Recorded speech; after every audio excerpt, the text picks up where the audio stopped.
American football in Finland. That's how good he is. That's definitely the best offensive player. He could play receiver, quarterback, or running back if he needed to. Try to make them have a run game, which we know that they really don't have. I like to say he kind of does like he's playing Madden when it comes to the playoffs. He starts doing a lot of weird stuff that you think can only happen on video games, and he gets away with it. But he ain't better. But in my opinion, he ain't better than Jabari Harris. I'll take Jabari Harris all day. Put that on the podcast too. American football in Finland. The voice in your ears right now is Perfect Pervis. Back at it again with American Football in Finland podcast. We're changing things up a little bit this season, so I'm talking to different guys in different countries about American football playing internationally. With me today, I've got two legends, in my opinion, two legends in the game. First guy, Garren Holley, head coach over at Munich Cowboys. This guy has been doing his thing. He hails from an alma mater that's like ridiculous in international American football. And because this is my show, I won't do a whole lot of bragging about what he does, but just know that this guy knows his stuff and he's going to explain it as he tells us on the show. What's going on, Garren? Nothing much. Thanks for having me. Appreciate you being here, man. Second guy who, if you follow me online or social media or anything, you notice I've talked to this dude a lot in the last year. That's because I respect this man tremendously. One of the few people I've met internationally that actually intrigued me with his mind of football and understanding the game in different countries, and that's head coach of the Coke Rams, John. I won't say his middle name, Booker. What's going on, John? Man, it's good to be here. Another good chat we're gonna have, man. Yeah, of course. All right, fellas. Well, we're gonna get right into it. Television and streaming of football games in Europe. This is a close to my heart here in Finland because, you know, Ruutu and all that is. Let me start it off first.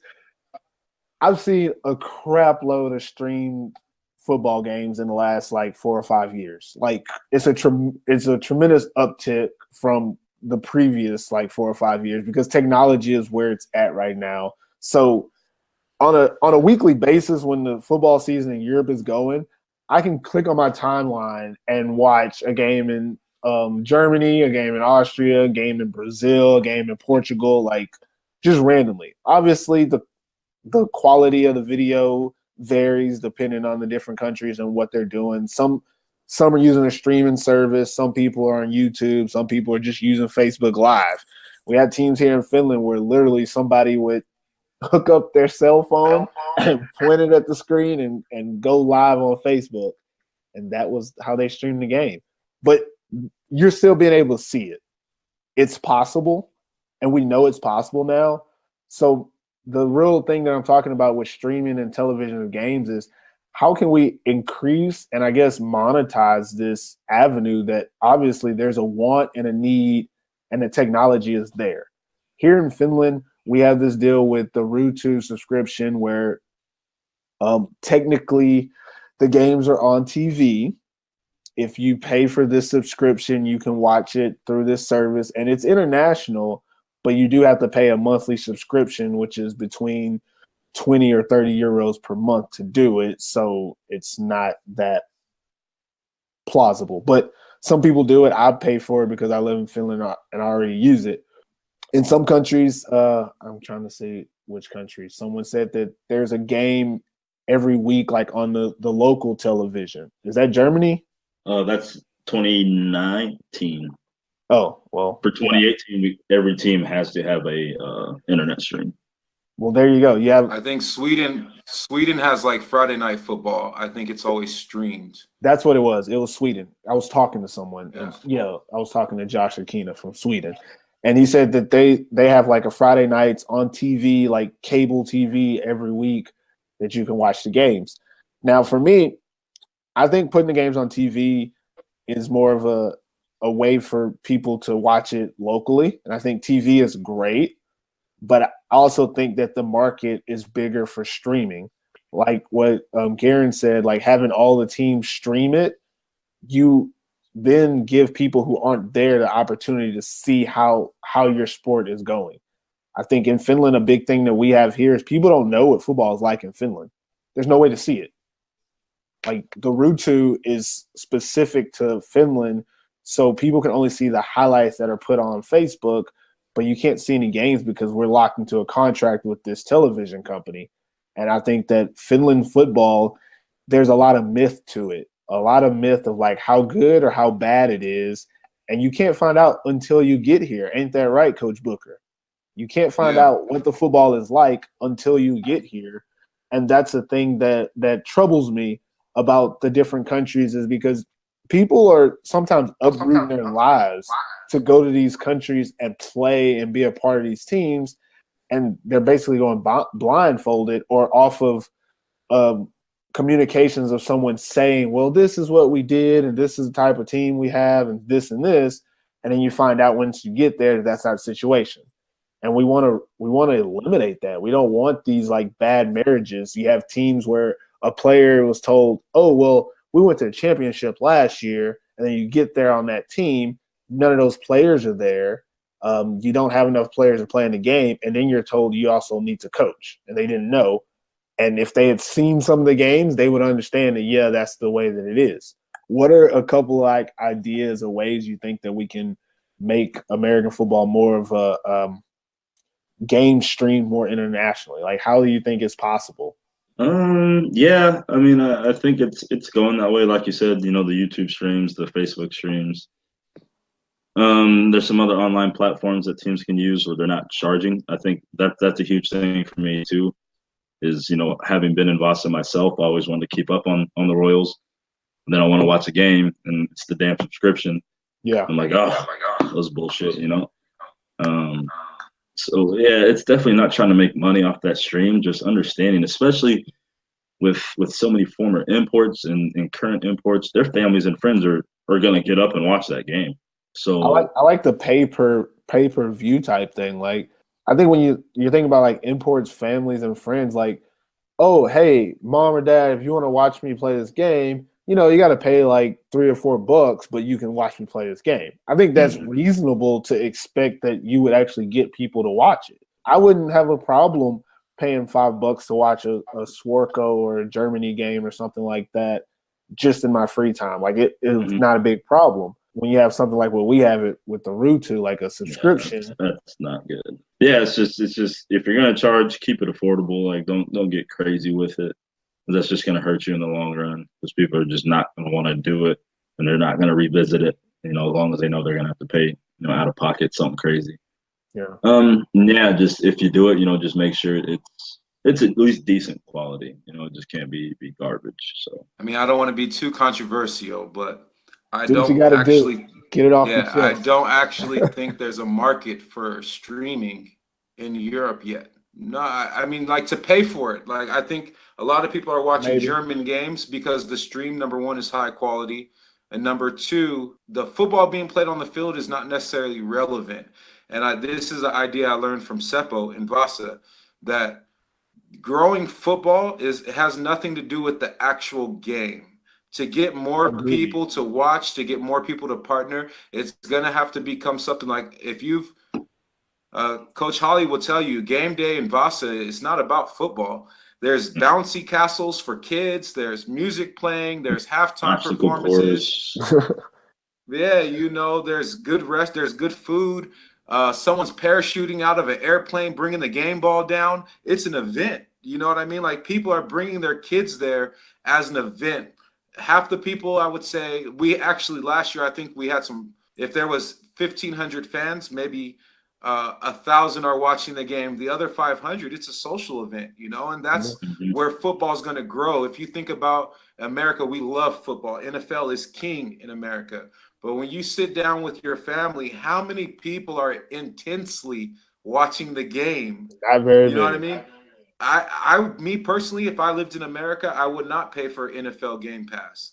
There's too much free football on Fox or CBS or whatever. I wouldn't pay for football. So, and in a culture, one thing Coach said earlier was the culture of the countries kind of defines the football, but European culture is very soccer-ish in general. Americans, we are a little violent. We're a little aggressive.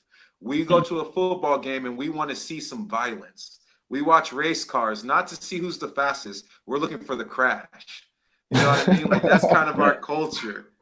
Do you know? Yeah, that makes sense. In Europe, I just don't feel like the culture is ever going to adapt to football like it is in America. It's never going to overtake soccer. And I hate to be negative, but there is a market for football as an alternative to, it cost me 40 euros to go watch Bayern Munich. I don't know if that's the cost. Maybe it's much more. I know it's one of the best clubs in Europe.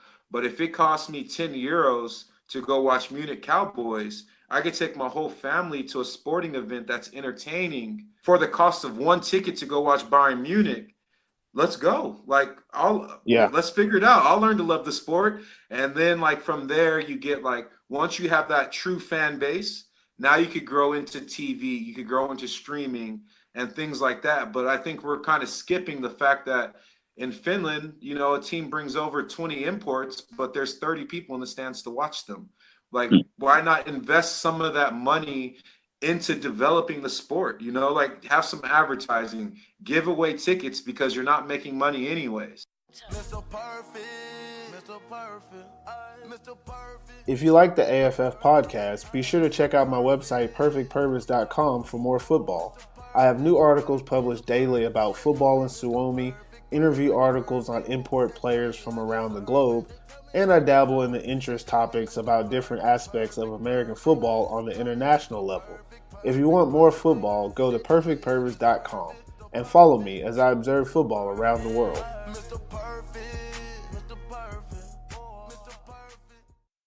I thought streaming was a good way to go. I definitely think paying for a subscription is way the wrong way, but we want more people to come to the games.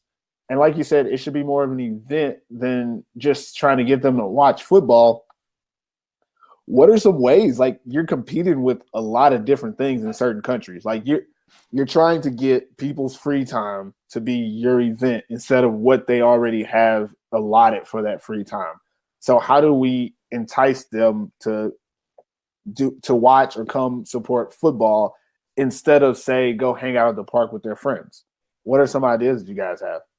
So for us, it's being in the city, in a big city. It's getting those actual diehard, interested football fans. And like you said, I think just doing promotional stuff, that's huge. I know for us, we don't do enough.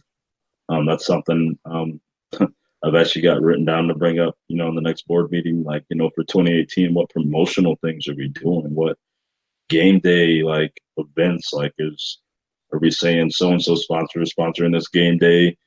They're involved with this, they're giving away one of these, or we're giving away 2 tickets for the 11,000 subscriber on Facebook. Like, just creating more of that atmosphere. And that's something here that's really important for me to get worked on as well. So yeah, that's always the question here in Munich, is how can we market this thing and how can we get more people? I mean, we were plus like 200 or 250 in attendance last year. We increased, you know, our average. That was pretty good for us. But how can we keep doing that and not just rely on the exposure of the NFL and people being interested in that? How can we market the Cowboys and them being excited to come watch a game? Yeah, that's an interesting, like, aspect. Like, how do you keep the interest once you get it? Because, I mean, here in Finland, it's kind of an up and down thing. Last season, attendance was down, and people try to attribute it to Ruutu, but I 100% think that's false because there's no stats. But the year before, attendance was up.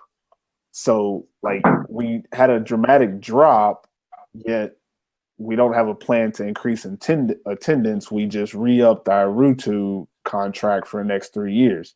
So one thing, I mean, now I'm asking you, Booker, because you were in Wausau last year, and actually, Holley, you know how it is, kind of. It's the best game day experience next to Frankfurt, actually. Like, Seppo's probably like the main guy here in Finland of, like, hey man, teach me, but no one's like trying to learn from him for some reason, or they have excuses for why it doesn't work in different cities.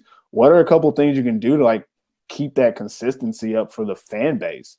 Because like you said, the jumpy houses and stuff is awesome, And especially here in Finland, like people don't mind experiencing things, but if it's a one-time thing, then you didn't really get any fans. You have to like try to keep that enticitiveness. Like I have friends here in Finland who they've came and seen a football game, and I was like, well, I'm sorry it wasn't interesting, but that's what we got.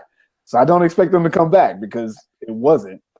So like even if you do get them excited for like one game, how can you keep that up without one breaking the bank? Like I know you guys in Wassa, they have a pretty good sponsorship deal, but not everyone can afford to like always make it a huge event every week. Part of the things that Seppo does, a lot of them are promotional. I'm pretty sure last year we had a game where it was like all city workers, like anybody who works for the city of Vasa could get into the game for like €5, or maybe it was free. I can't remember exactly. Seppo, don't kill me if it wasn't free, but I'm not trying to give away tickets. But every game, I know that there was some promotional thing that Seppo was doing to promote, even if it was like, I know that you guys, when we were struggling mid-season, you guys are making fun of our uniforms. About like, I heard you, Pervis. Don't act like I didn't hear you. Hey, I was. Those things was horrendous. I think there were way too many uniform options, way too many colors, and then Soderler's jersey looked like a damn nightgown on him. Yeah, I mean there was some production issues. I'm not going to get into it, but that for me as a coach, I don't care what we look like. We go out there and practice jerseys.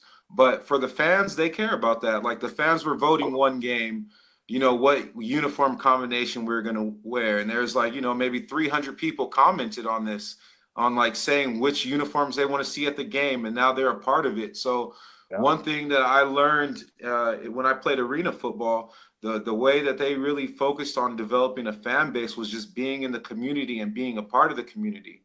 And that's easier in a small city like Vasa than it is like in a big city like Munich. But the people in Vasa, they're part of that team, man. Like I've seen FA had a woman made FA like a doll of himself in a uniform. You know, like they're into it. Like I could sit down at breakfast with my girl and somebody, before we played Hamelin in the playoffs, somebody came up, was like, big game today, coach, go get them. I'm like, who? What? How do you know me? Right? This shit's crazy, man. I felt the same way. So yeah, in Vasa, people know the Royals, man. Basically, what y'all are telling me is that it's possible. That's all I want to know. That it's possible. Yeah. It's possible. And one frustrating thing about Finland, obviously I'm biased because I was a part of the organization, is Seppo is seen as somebody that is like crazy or doesn't know what he's talking about, but he's the only person with over 1,000 people at the games. I'm pretty sure Ruutu actually hurt the attendance. Yes. Because for Vasa, if I pay €30 a month to watch the Royals play on the road, am I going to then pay my €10, €15 to watch them at home if it's a cold Finnish day, or do I stay in the house and watch them on TV? I'm the prime example of that. Like I cover the sports, and it wasn't really about like paying to go to the games, but it was more about like traveling. Like I was like, why go? Like Seppo invited me to come to Wassa, and I'm just like, that's a long trip, and I can watch it on my TV. So like I did. Like I'm sorry, Seppo, and I promise I'm going to Vasa this year. Like I'm making it a priority because I want to see what it's like to be in the environment. I have it on TV, so why go? And I'm one of those people that you really want me there because I'm usually buying hot dogs, wings, drinks. Like I'm an American. I want to go and enjoy. Like the Roosters. Like I was practicing next to the Roosters practice field, so a lot of times after my practice, I just go to the Rooster game and get me some wings, a drink, a hot dog, and then I dip it after they were beating somebody at halftime.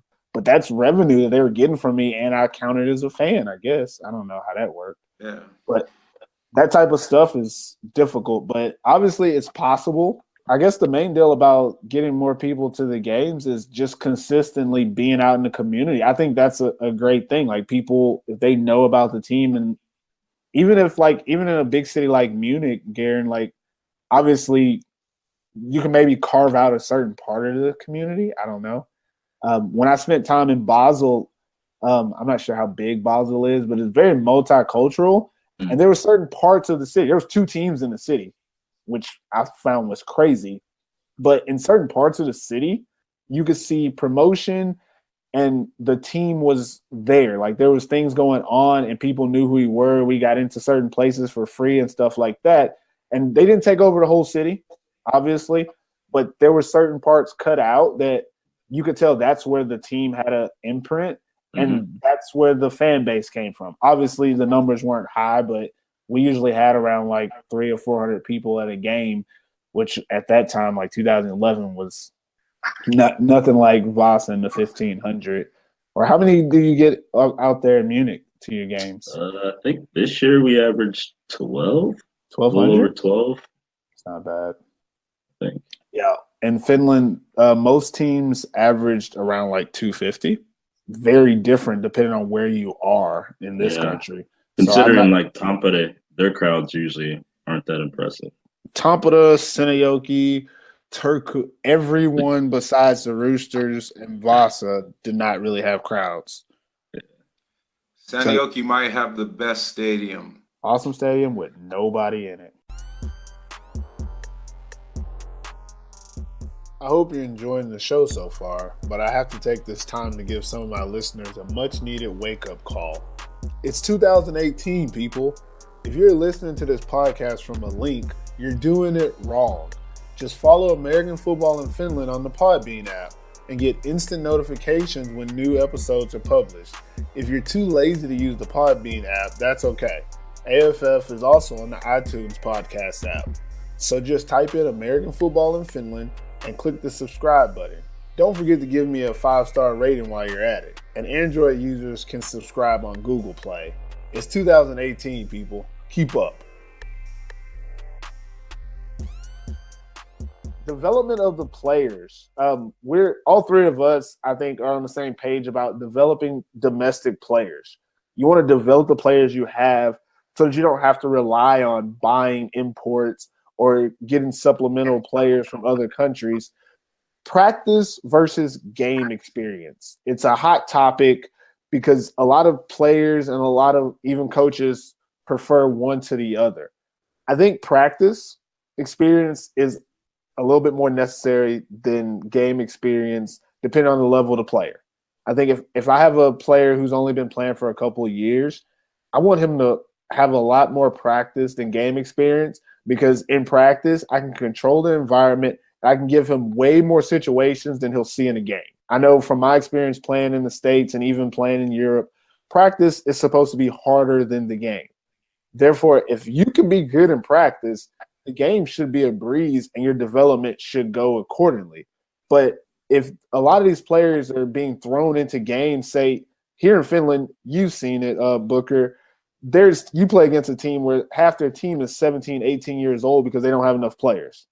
And they're playing in these games, and afterwards they're saying, well, I have Maple League experience. Do you really have experience, or you just have, I mean, I guess you can call it experience, but you're not getting any better from that type of experience. Go ahead. I know the team you're talking about, and yeah. I mean, just my opinion on Finland, one of the things that I really struggled with is the amount of imports really kept the domestic players from developing. One of my biggest regrets from last season is that I changed our defense a little bit for the championship, and I took one of the domestics out to play RJ Long at safety. Shout out to RJ Long, my boy. But go get up. he was not. We had guys, young guys, Lauri Sardi. I don't know if a few people understand who this kid is. He was a university running back who had never played defense before in his life, and over the season he had truly developed into a good nickel type linebacker, corner type guy, and he was really effective. And in that moment, it's like championship time, and the competitiveness as a coach is like, I need to put my best athletes on the team because the Roosters are coming. They got, 2 import receivers, they got import running back, and you want to get your best athletes on the field with their best athletes. But what happens is, because we didn't have enough domestic talent, our import talent got tired. And that's honestly how the Roosters win. They have domestic depth, and then they have imports. I mean, that's my opinion on that is different. They had a lot of imports to have so much domestic talent. But anyways, they're a great team. A little bitterness there, I guess. But I would prefer, I like the EFAF rules. Give me 3 Americans, 3 EU guys. That gives us competition in practice, and I'm going to develop the rest of my guys. Yeah, I'm a practice guy, man. A huge player development. That's just how I've been in general. You know, when I started out as a student coach, I was blessed. You know, at Missouri Valley, we had a junior varsity and a varsity team. So when I started out as a student coach, you know, I was the head DB coach, and then I was assisted the GA as the DC. So, you know, being in charge of developing a lot of those incoming redshirt freshmen and gray shirt freshmen, that really kind of opened your eyes as a coach, how hard I coach them and prepare them to take charge of that opportunity when it comes for them next season, or, you know, in season, if we got to pull a red shirt, you know, they have to be ready to go. And that's our job as a coach. It's one thing to throw a player into the fire, into a game, and just put your hands together and pray it just doesn't fall apart. But it's your job as a coach with these domestic players, especially here, is to utilize that practice time, have it structured practice time. You know, they're not standing around bullshitting. You know, they're not wasting time. Make sure it's high energy and the practices are competitive, like you said. If you can keep your practices high tempo, competitive, that should make the game a lot easier.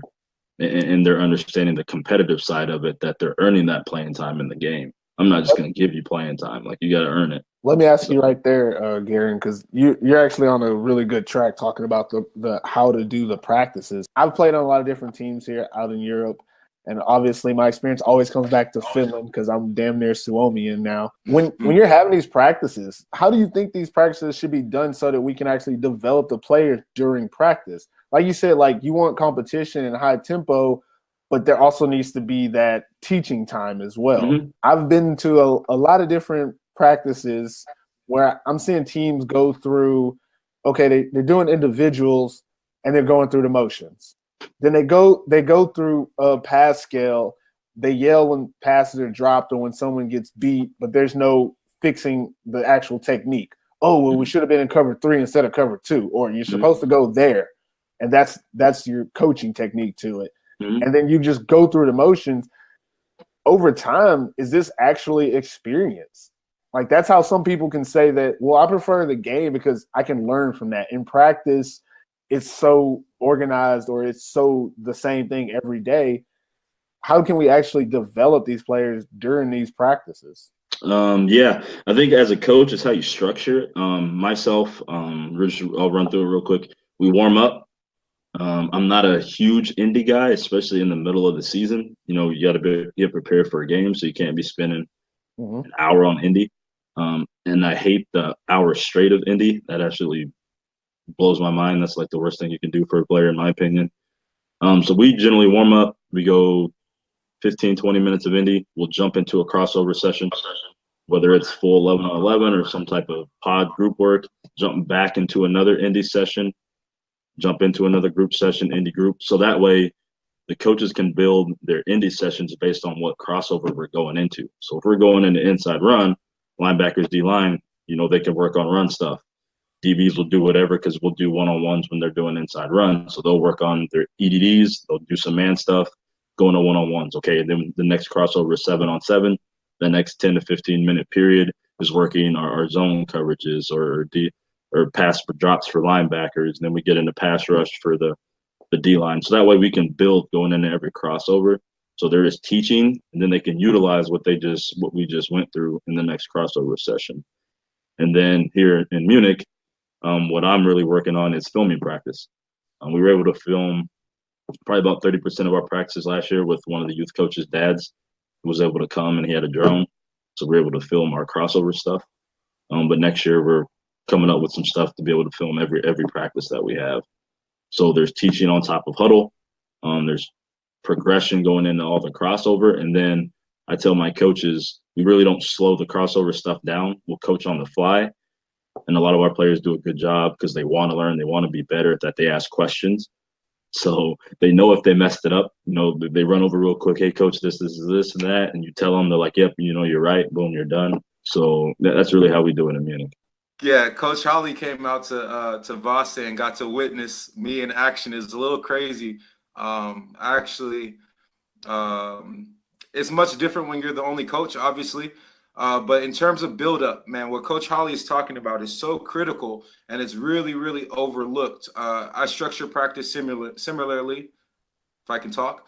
But, you know, in the beginning, defensive line is working, you know, run technique, get off extension, block, cross shedding, regular, you know, shedding. Linebackers are working similar stuff, run fits, and we're going through all of our run stuff. DBs are working on screen fits, how to cover RPOs, and all of our run-based situations. And because of RPOs and how advanced the game is getting, even over here in Europe, you know, we used to do inside run, 9-on-7 back in the day. Now we do it as team because you can't stop the run without being locked into the RPOs. So we'll go right into an RPO run session. And what Coach Holley is talking about is when you talk to a kid, when you watch practice from the day before, and let's say a team's running QB power, and wrong side of the guard, or someone forgot to spill or something like that, you're going to make sure that drill is in the following practice, and you're going to emphasize that. Like yesterday, we didn't wrong arm, we didn't spill correctly, and we're going to do a drill to fix that problem. Now that player knows it's an emphasis for this practice, so you just work the technique. Now we're going into the crossover session so that you're going to get that play live. I'm not going to tell you when you're going to get it, but I need you to play your regular technique, and I need you to show me now in a game situation that you can now, you know, spill the right way or fit on the guard the right way, or play with the correct leverage or whatever the case is. And that's the same thing for 7-on-7 pass skelly and RPO team run. And the other thing I'll add into the way I'd like to practice, it wore me down last year because, as Coach Holley saw, I was running around like a chicken with my head cut off, coaching special teams, defense, and offense. Is I think one thing that you have to focus on is the way you want your team to play on Saturday is the way that you have to have them practice during the week. I just got on my university team here in Turkey. We got all crazy on game day. You know, guys have these emotional, motivating speeches, but we come out flat to practice. You know, so you're excited for the result on game day. You want to show, you know, you want your Facebook pictures and all that stuff, but you're not excited to work in practice. So we're going to get mix and match results because you're excited for the end game, but you're not excited for the preparation. So what I try to do is I try to get guys, you know, going full speed in practice so game days are chill, like you said. Man, I wanted to like add some stuff to what y'all are saying, but oh my gosh, I'm so glad I have you two guys here. Like, y'all are the perfect people for this because you both just broke it down so well of what needs to be done and how to actually develop during practice. If you're listening to this right now, pay attention to what these guys just said. Rewind it. Play it again. Don't listen to anything I'm saying now because I have nothing to add to that because you two guys are experts at this, and you just blew my mind explaining how you can effectively develop players here.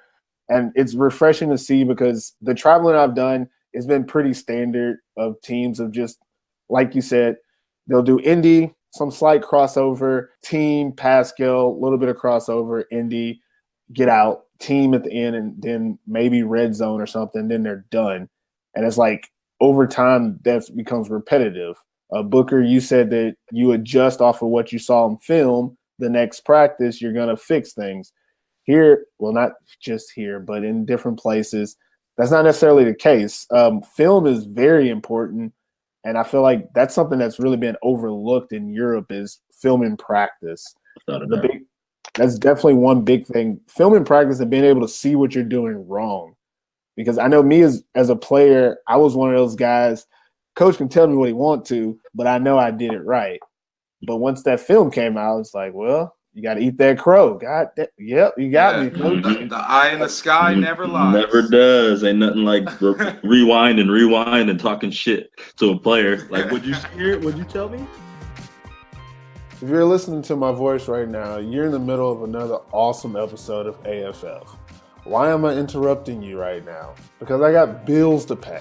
American Football in Finland is a podcast for the people, by the people. And that means I need the people, aka you, the listeners, to become invested in AFF by becoming a patron. Becoming an AFF patron is pretty simple. Click the Become a Patron button on the Podbean app and decide how much you really love American football in Finland. If you like the show and want exclusive content, become a Level 1 supporter. A Level 1 supporter consists of donating $1 per month to the podcast. That's $12 a year for exclusive AFF content. Level 2 patrons are true AFF promoters. For donating $3 per month as a level 2 promoter, you not only get exclusive patron content, but I also throw in some free American football and Finland gear so you can show the world your support for AFF. Now, if you really ride with me in the AFF podcast, you can donate $5 per month and become a level 3 loyalist patron member. Level 3 loyalists get all the privileges of a promoter and a level 1 patron, with the additional opportunity to become a guest speaker on American football in Finland. Loyalists don't just support the show, you are the show. But no matter the patron level you become, supporter, promoter, or loyalist, it'll be greatly appreciated because you, the listeners, will help make AFF the best damn podcast ever. So let's make American football in Finland great. Become a patron today.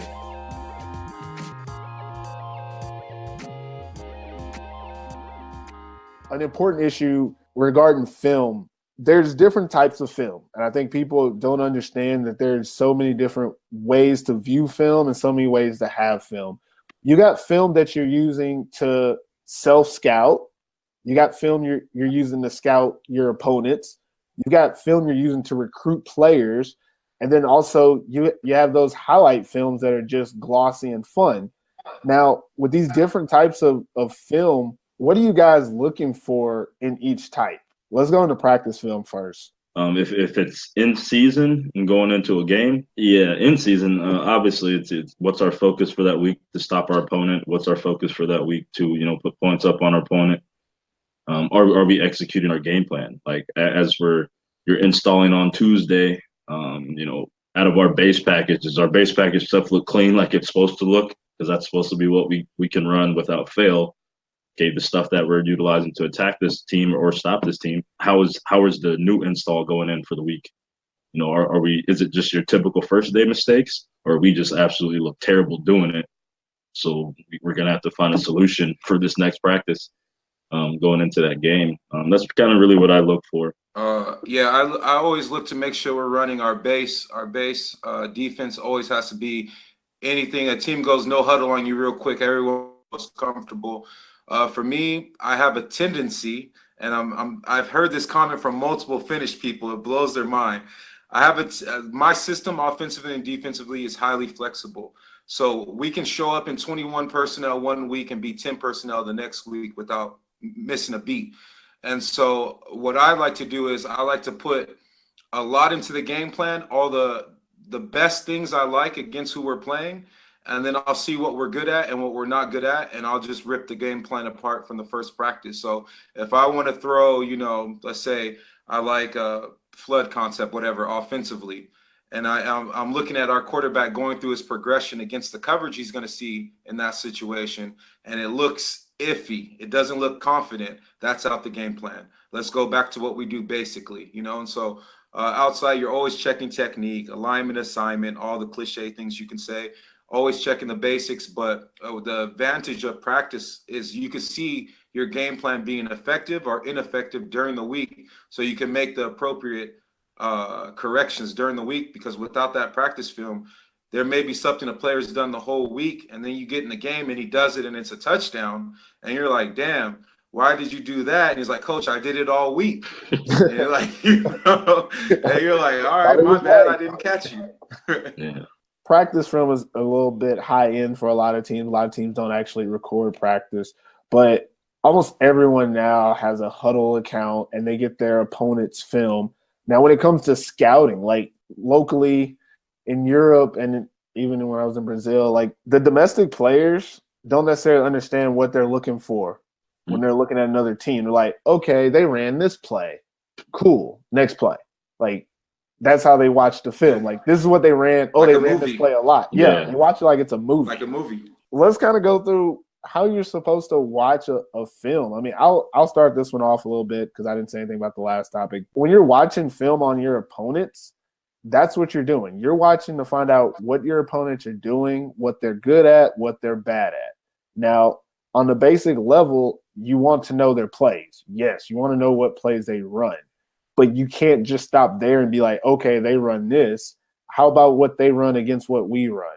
And then you have to get into your personal position. In my personal opinion, I don't think a lot of players need to be concerned with the scheme. That's the coach's job. It's the coach's job to get you in the right scheme to combat either offense or the defense. They're supposed to be unless you're, I guess if you're the linebacker, quarterback, you got to know the checks. But if I'm playing defensive end, I really don't need to be too concerned about 3rd and 5, knowing exactly what kind of pass play they run. I need to know tendencies, but I don't need to know that they're running a wheel route on the outside. I need to know that when this left tackle is lined up in this position, how he's lined up and what he's doing, how I can attack him when we run our defensive front against that in that situation. I need to know my job. What I'm confused with a little bit is I've seen a lot of players who, if they're given a situation of their opponent, they don't know their job. They might be able to guess the opponent's play, but they don't know what they need to do in their position to attack that play. So what I'm asking from you guys is, how do you go about teaching these players how to watch this film correctly? I like to give players a process of elimination. So to answer, to respond kind of the part you explained, the defensive end, he has 3 reads, okay, 3 primary reads. That tackle's either going to step to the left, he's going to step to the right, or he's going to step back. It's the only 3 things you're going to get: run to you, run away, or you're going to get a pass set. So when he's studying film, he's watching that first step of the tackle so he can learn how to read that tackle, number 1. And then I'll give them, okay, in this situation, the linebackers is for the linebackers. Formation identification. When they're in 2x2, they ran last year. I would break it all the way down for them, and Chris Young would be my repeat guy, the coach on the field. So we would say, like, okay, the Roosters were in 2x2 76 times in their last 5 games. Out of those 76 times, they ran zone to the boundary 44 times. This is the true statistics on the team right now off the top of my head. And off of their runs, their RPOs is primary bubble, and we'll break it down that way so that they have an idea of how they're going to fit, because the number one thing for me as a coach is I have to teach concepts. Mm-hmm.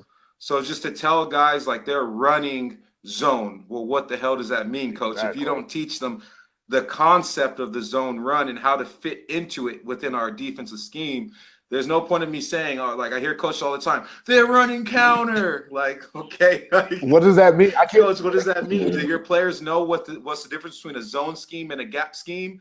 Do they know, a man scheme? Like, you're yelling at them for being idiots, but you're the teacher. So if you got dumb students, you're not teaching. But anyways, so I kind of break it down. I give tendencies based on the positions.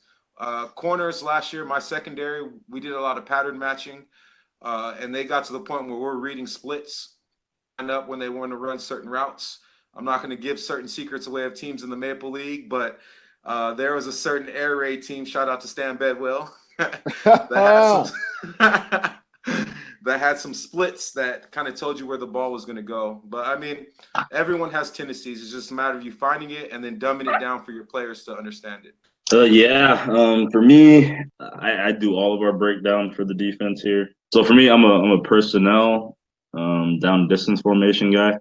And then when I break that down in the scouting report, I kind of divvy up some information for the positions. But it's like Coach Booker said, when it comes to the D-line, they don't need to worry about, generally what's happening behind them. They need to understand how to read what's going on right in front of their face. And then I do talk to them about down and distance, because obviously rundowns, I want our D linemen in a different stance to be able to take that power step and take on the run block, not be in an elongated pass stance and trying to take that huge first step and getting jacked up. And then we talk about that with the front. The back end, obviously, you have to be a little bit more in-depth. So they need to understand, seeing the personnel. I'm yelling the personnel, okay. Coaches said when they're in 10, they pass 78% of the time. Okay, they come out in 2x2. I know this increases the pass chances generally 98% of the time based on this down and distance. So they kind of understand a little bit of that. But I get into a good amount of that, of breaking it down from that perspective, regurgitating that information throughout the week. And then I have this really messed up gift/curse to where I know exactly what the other team is doing, and I'm yelling at my defense like what's coming, and they still mess it up. Worst feeling in the world. It's the worst. And I'm like, and they look at me and I'm like, what did I just tell you? And I know. I'm like, well, obviously you don't. So it's like the worst gift/curse ever. But yeah, it's just being vigilant in your preparation and making sure your guys understand it. And our guys do, or at least my guys, I have a lot of smart, hungry players that can retain that information and utilize it. And I keep it simple for them. I don't overload those guys too much with information. I keep it pretty simple and straightforward. So there's always a time to add to your team, get new players. And this is funny because I'm associated with the podium, so I'm definitely in this realm.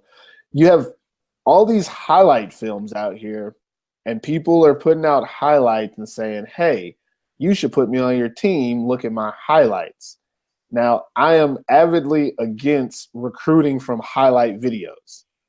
A highlight is just that, a highlight. And it's supposed to show your best plays. It's supposed to show you at your best.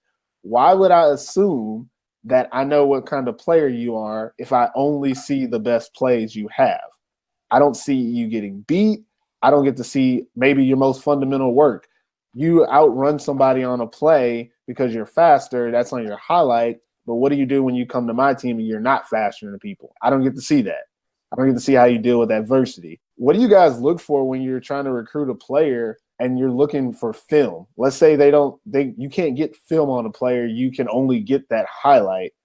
Side note, people who are making these highlights, a highlight should be a 2-minute to 2.5-minute short clip. It should not be an 8-minute movie where it shows the entire play, the after the touchdown celebration, the pan to the crowd. It's too much, people. That's something that pisses me off with highlights. I want to see 2 minutes. I want to see nothing but the good stuff and keep it moving. But back to the actual recruiting film, what do you look for when you're trying to recruit players based off of their film?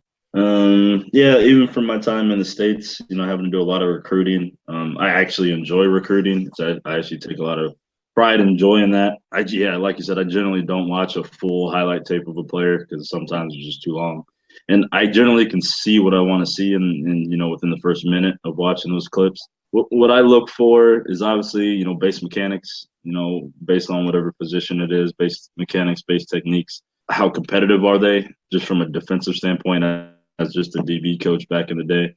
Is that guy competing, for the ball?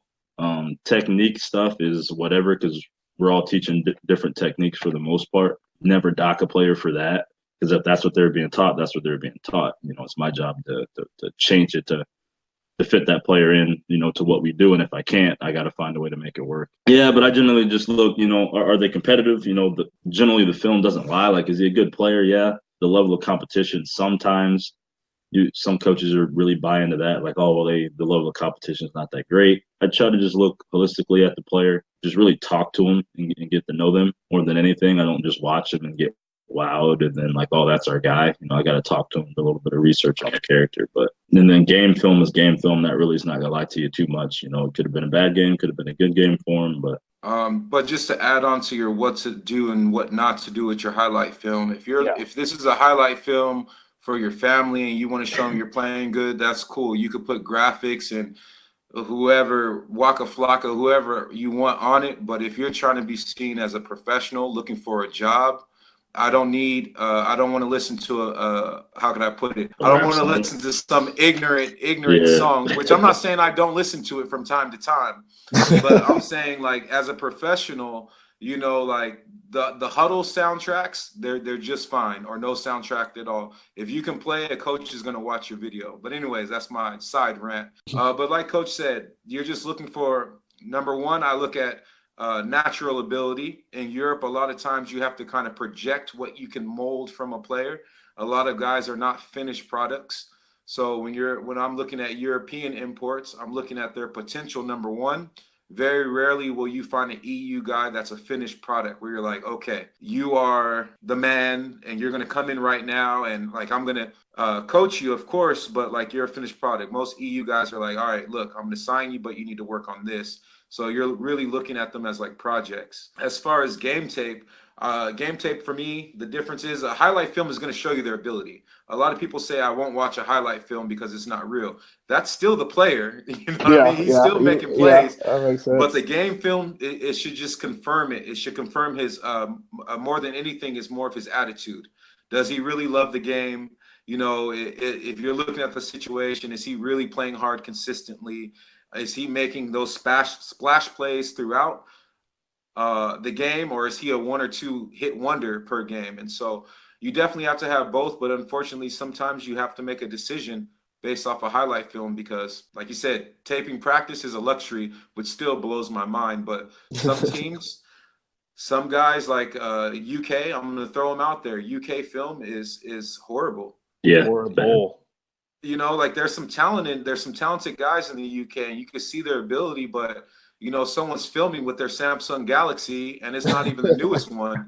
You know, it's an S3. You know, it's not even an infrared camera or nothing like that. So, you know, you got people shaking the cameraman's hand like the old school bootlegs back in the hood. But you know, it is what it is. Sometimes you got to take a risk. It's unfortunate, but it is what it is. I like highlight tapes. I love the graphics and the music. I'm with you, Coach Booker, though. Is this really what you want people listening to when they're watching you play football? Like, do you want your mom listening to that? The other thing is, if you're going to highlight yourself on your highlight, number one, you have to. Don't put up a highlight tape where you're not highlighted. I'm not spending 20 minutes out of my day to find you. If there's no highlighted player, I'm telling you right now, I'm changing the screen. The second thing is don't let the play start and then highlight yourself. Especially like if you're a D lineman or something like that. I'm trying to see your get off.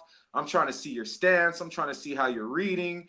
And then you just highlight yourself as you're making the sack. Now I got to rewind it and see how did we get to this point. Yeah. You know what I mean? Like I love the blurry lineman, and it'll pause and it'll just circle. And I'm like, it's circled 2 linemen. I don't know which one I'm looking at, and I have to wait for the play to go along. Another tip, when I was hiring people in my job in America, one thing that I realized is that when you're applying for your job, the person trying to employ you is looking at 50 to 60 resumes at the time. So you have to have something on that resume that pops out to get that person's attention. Today, I spent 3 hours looking at imports. If there's something like, for example, if you write a message on Euro players and you say, hey, yo, coach, check out my film, I'm never going to click on your page. Exactly. Never. Oh, my gosh. It just doesn't happen. I just want to ball. You could be the greatest athlete. Yeah, and I could be missing out. But when you hit me with, hey, yo, coach, I'm done. I can't do it. What about the form letters? Like, I'm going to send my highlight, and then I'm going to send you this, like, 18-page paragraph about me and what I can do for your team. That's not too bad. I mean, I think just being professional. I mean, yo, coach, I just want to ball on this, on that. Well, probably not. You know what I mean? Like you're just shopping yourself. Now you're just trying to make me think you are. Like, well, this is a perfect time for me to throw in a plug here. If you are one of those guys who, when you think to contact the coach, you just say, hey, yo, how about you stop, go to the podium, make an account, hit up Vincent Pervis, that's me, and let me do the talking for you. You know, like some of those players are legit players, but they don't know how to get the job. Just like you said, when you're employing people, you can't hire someone by how good they're at the job. You mostly hire them about what you think they can do at the job. And people say, well, film don't lie. Well, how am I going to see your film if I don't like the way you approached me? But one thing to add to that, kind of, for me, it's not more of a knock on the person. It's my belief that they're not able to adjust from situation to situation. Like if you talk like, hey, yo, normally that doesn't bother me at all. But it's a time to put on your professional hat and be a professional. So that tells me a player coming from especially America, he may not adjust to European culture where you do have to behave slightly different. I'm not going to say what can't come out, but, you know, you got to keep certain things down deep inside you or, you know, people get nervous out here, you know. Yeah. But True. That's something that I think a lot of people don't understand about traveling the world in general is that as Americans, we tend to think that our way is the only way and we are entitled to be how we want to be at all times. The world does not work like that. The world does not give 2 shits who you are or where you're from. If you can't adjust to the way the world turns, you will be left behind. And that's a global thing. That's in any aspect of life, people. Not just talking about getting a highlight film or trying to play on a different team. You have to be able to adjust and adapt to certain situations.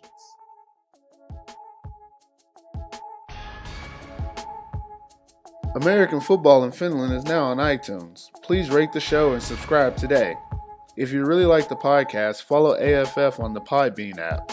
Search American Football in Finland and hit that follow button. And for all you loyal AFF listeners, we are now accepting Podbean patrons. Click Become a Patron on the AFF page and pledge your loyalty. Thanks for listening. American Football in Finland.